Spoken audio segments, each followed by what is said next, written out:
So we went through how to trim, how to clean up your brisket and get it ready to use. This is where everything branches off.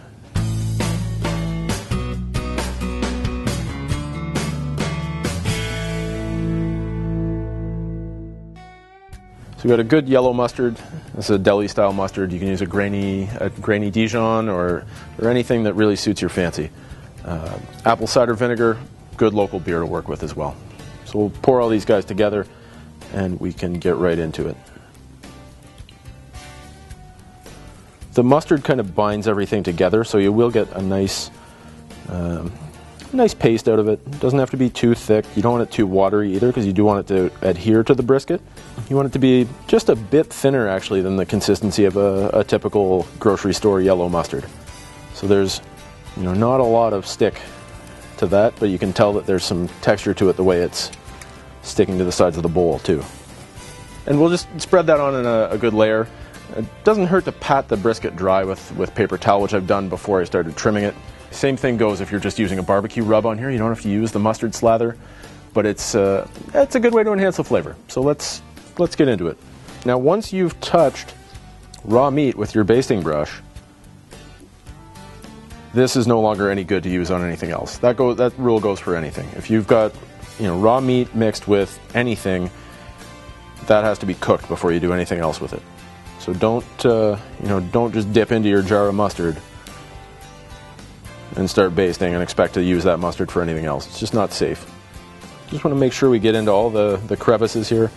This is going to help you get a really nice crust on your brisket. It gives it just a touch of that mustard flavor too. This is something that works with any beef, really. If you're adding a little bit of mustard to the mixture that you're seasoning with, it just really enhances the beef flavor. They work really well together. All right, we've got the first side of the brisket covered nicely with the mustard slather. We're going to flip the whole thing over, cover the other side, then we're ready to get it into the fridge, and we can just leave it for a couple hours and then come back to season it as well. I always try to keep one of my hands clean while I'm working away in the kitchen here, but sometimes you just have to get both hands in there to get to work. So here goes.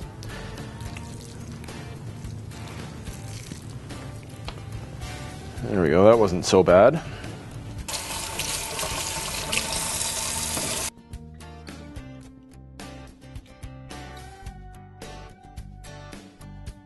Our brisket's ready to go into the fridge for a couple of hours. We've got the mustard slather. You can do this overnight if you'd like as well. Anything you're marinating overnight, get it into a fridge. Just fits. Like it was built for it. And now all we have to do, cover it up, toss it in the fridge. We'll come back in a bit and get it seasoned up.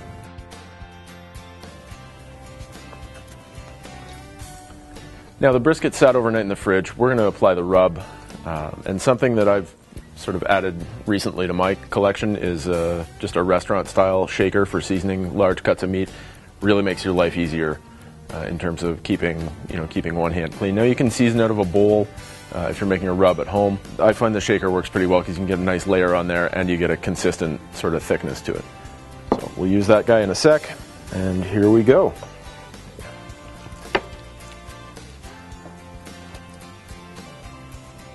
Right on the cutting board. So with the shaker, just get started. You got a fair bit of real estate to cover here, so give it a good layer of brisket rub. Now this is a rub that I make.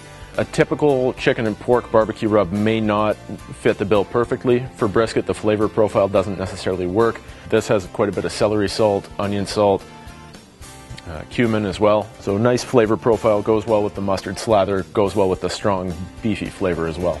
So for the entire brisket, we're going to use about a cup of this rub. This shaker holds nearly 2 cups, so you're going to have it about half full by the time you're done.